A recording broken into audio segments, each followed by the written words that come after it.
आज हम बात करने वाले हैं एसिड रेन के बारे में, उसके इफ़ेक्ट्स के बारे में एंड प्रिवेंशंस के बारे में। तो चलिए शुरू करते हैं। सबसे पहले एसिड रेन की डेफिनेशन से कि एसिड रेन होता क्या है। एसिड रेन आपका जो होता है वो मेनली अकर होता है जितने भी आपकी इंडस्ट्रियलाइज्ड कंट्रीज़ होती है, जैसे कि आपकी यूनाइटेड स्टेट हो गया, कनाडा हो गया, नॉर्वे हो गया, जर्मनी हो गया। पर आजकल क्या हो रहा है, वर्ल्ड के सब बहुत पार्ट में ये देखा जा रहा है कि एसिड रेन हो रही है, जैसे कि आप इसको देख सकते हैं। आगे स्टार्ट करते हैं।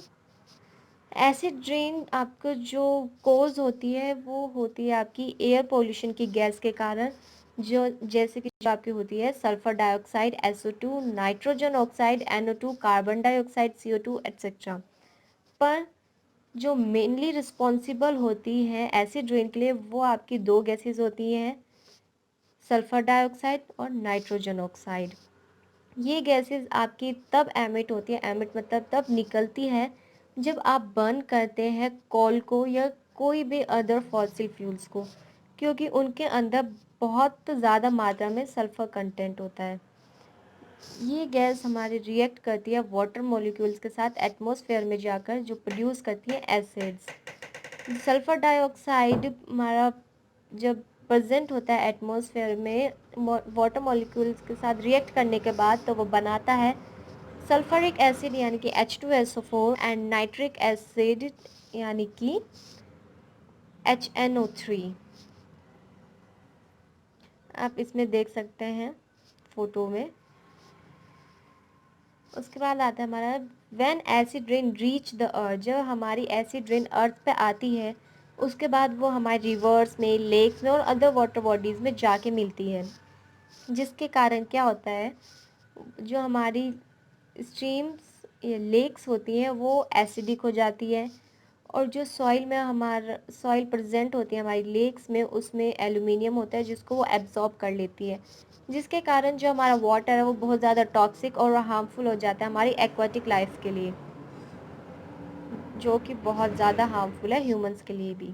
अब हम देखेंगे effects of acid rain. Acid rain के कारण हमारे क्या क्या इफ़ेक्ट्स होते हैं। सबसे पहले आता है हमारा सॉइल पोल्यूशन। सॉइल पोल्यूशन में क्या होता है, जो एसिड रेन होते हैं वो आपके रिड्यूस कर देते हैं प्लांट की ग्रोथ्स को, और जो आपका सॉइल इरोजन है उसको इंक्रीज़ करता है। और अगर हमारा सॉइल इरोजन इंक्रीज़ होगा तो जो हमारी सॉइल की फर्टिलिटी है वो रिड्यूस हो जाएगी। इसका हमारा जो डायरेक्ट इफ़ेक्ट पड़ता है वो पड़ता है हमारी क्रॉप इल्ड पे।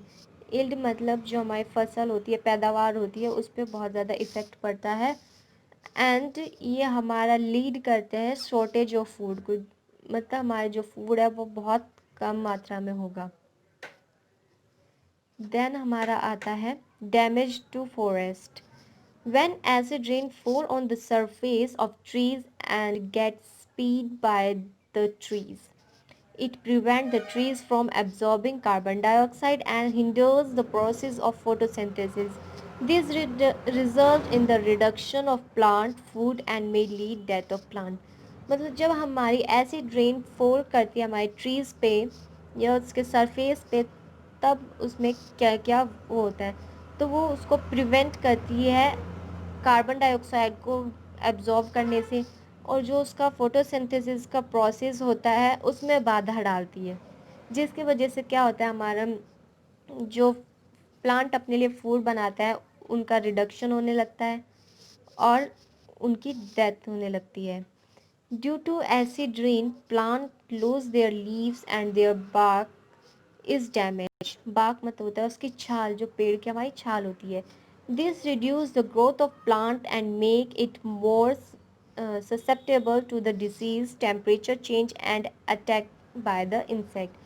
और एसिड रेन के कारण हमारा क्या होता है, जो हमारे प्लांट्स होते हैं वो अपनी लीव्स यानी कि जो उसकी पत्तियाँ होती हैं या जो उसकी छालें होती हैं उसको वो लूज़ करना स्टार्ट कर देता है, जो रिड्यूस करता है हमारे प्लांट की ग्रोथ को, और वो उसको बहुत ज़्यादा ससेप्टेबल बनाता है, यानी कि अगर आप इसको हिंदी में बोले तो अति संवेदनशील बना देता है, जिसके कारण उस डिजीज़ होती है टेम्परेचर चेंज के कारण हो सकता है या फिर इंसेक्ट अटैक के कारण हो सकता है। Acid rain leave a lot of aluminium in the soil which have very damaging effect on the plant. जो हमारी एसिड रेन होती है वो बहुत ज़्यादा मात्रा में एल्यूमिनियम को छोड़ती है जो कि बहुत ज़्यादा डैमेज करता है हमारे प्लांट्स को, जो कि हमारी बहुत ही ज़्यादा डेंजर होती है हमारे फॉरेस्ट के लिए। तो हमारा फॉरेस्ट कुछ इस तरह से दिखने लगता है। देन नेक्स्ट आता है हम अपने effects on human health. Human health पे इसके क्या क्या इफ़ेक्ट होते हैं। जो हमारी एसिड रेन होती है more or less feel similar to normal rain. ये हमारी सिमिलर होती है, कुछ कुछ ज़्यादा नहीं, कुछ कुछ सिमिलर होती है हमारी नॉर्मल रेन से, और ये हमारी डायरेक्ट इफ़ेक्ट नहीं करती है हमारी ह्यूमन हेल्थ को। पर जो गैस होती है like sulphur dioxide and nitrogen oxide जो कॉज करती है प्रॉब्लम्स, क्या क्या प्रॉब्लम, जैसे कि चेस्ट पेन हो गया, अस्थमा पेशेंट हो गया, as well as healthy person को भी ये हमारा प्रॉब्लम फेस कराती है, इनको कॉज करती है। और इससे हमारा स्किन इन्फेक्शन भी होता है, जैसे कि इरिटेशन होने लग गई फेस पे या कि स्किन एलर्जी हो गई, ये सब होता है। नेक्स्ट आता है इफेक्ट ऑन मटेरियल। अब मटेरियल पे क्या क्या इफेक्ट आता है। Acid rain has deteriorating effect on buildings, bridge, statues and other monumental structure. जो एसिड रेन होता है वह आपके डिटोरेट करते हैं, डिटोरेट मतलब उनका ख़राब होना, तो वो आपकी बिल्डिंग्स को, ब्रिज को, स्टैचूज या जो भी कोई अदर मोन्यूमेंटल स्ट्रक्चर होता है उनको इफ़ेक्ट करते हैं। जो एसिड रेन है impair the paint surface of building और other structure and increase the maintenance cost. तो वो आपके जो पेंटेड सरफेस होते हैं बिल्डिंग के या किसी भी स्ट्रक्चर के उनको ख़राब कर देती है। तो उसकी वजह से क्या होता है, जो आपकी मेंटेनेंस कॉस्ट होती है वो इंक्रीज़ हो जाती है। और ये हमारा ऑल्सो कॉज करता है, जैसे कि हमारा कोई मार्बल फिनिशिंग मोन्यूमेंटल स्ट्रक्चर है तो वो उसको भी डैमेज करता है।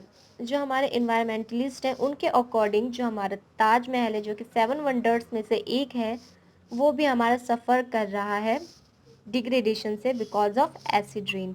आप इस फोटो में देख सकते हैं एसिड रेन से पहले हमारा जो ताजमहल था वो बिल्कुल वाइट था, पर एसिड रेन के कारण वो येलोइश होना स्टार्ट हो गया है। नेक्स्ट आते हैं हम effects on automobile coating. Acid rain has very deteriorating effect on automobile coating. Effect is more serious on new painted vehicle. Damage caused by acid rain is permanent nature and only option is repairing. जो acid rain है आपके वो deteriorate करती है, आपके effect करती है automobile coatings को, जिसमें क्या होता है ये जो कि न्यूली पेंटेड व्हीकल होते हैं उसको बहुत ज़्यादा सीरियस इफ़ेक्ट करते हैं एज़ कम्पेयर टू जो पुरानी होती हैं। और ये डैमेज होता है जो परमानेंट नेचर का होता है, इसका सिर्फ ओनली एक ही ऑप्शन है उसकी रिपेयरिंग करना। आप इस फोटो में देख सकते हैं इसमें किस तरह से वो मतलब डैमेज हो रखा है, किस तरह से एसिड रेन ने उसको इफ़ेक्ट किया है। नेक्स्ट आते हैं हमारे प्रिवेंशन ऑफ एसिड रेन। अब हम देखते हैं इसके prevention. Use the electricity where carefully only when it is urgently required.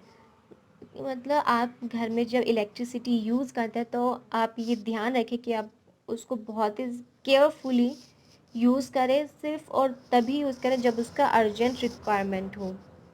Next है prefer to go by walking और by cycle for short distance.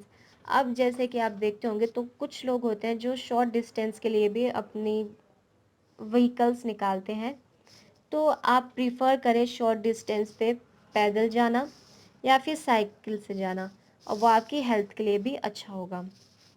Next है use electrical equipment of good quality. अगर आप इलेक्ट्रिकल इक्विपमेंट यूज़ करते हैं तो आप ध्यान रखेंगे कि वो गुड क्वालिटी के हों। Use renewable resources of energy such as solar and wind energy.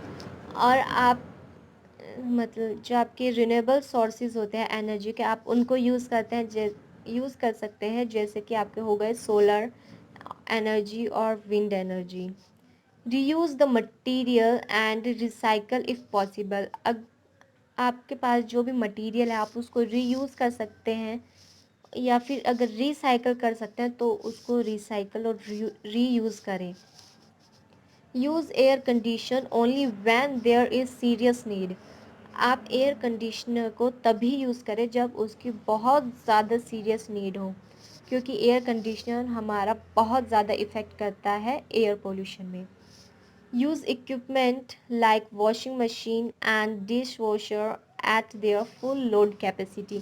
अब जैसे कि घर में वॉशिंग मशीन्स वगैरह यूज़ करते हैं, तो कुछ लोग होते हैं जिनको बहुत ज़्यादा आलस आता है काम करने में, तो वो हर छोटी छोटी चीज़ के लिए, मतलब कुछ ही कपड़े होंगे तो उनके लिए भी वो वॉशिंग मशीन यूज़ करेंगे, पर ऐसा नहीं करना चाहिए। वॉशिंग मशीन सिर्फ तभी यूज़ करनी चाहिए जब आपकी फुल लोड कैपेसिटी हो।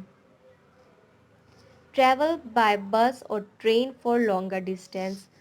अगर आपको कहीं लॉन्ग डिस्टेंस पे जाना है तो आप अपनी गाड़ी से जाने के बजाय आप यूज़ करें बस और ट्रेन ट्रैवल करने के लिए, क्योंकि वो आपका सेफ़ भी होगा और आपके इन्वायरमेंट के लिए भी अच्छा होगा।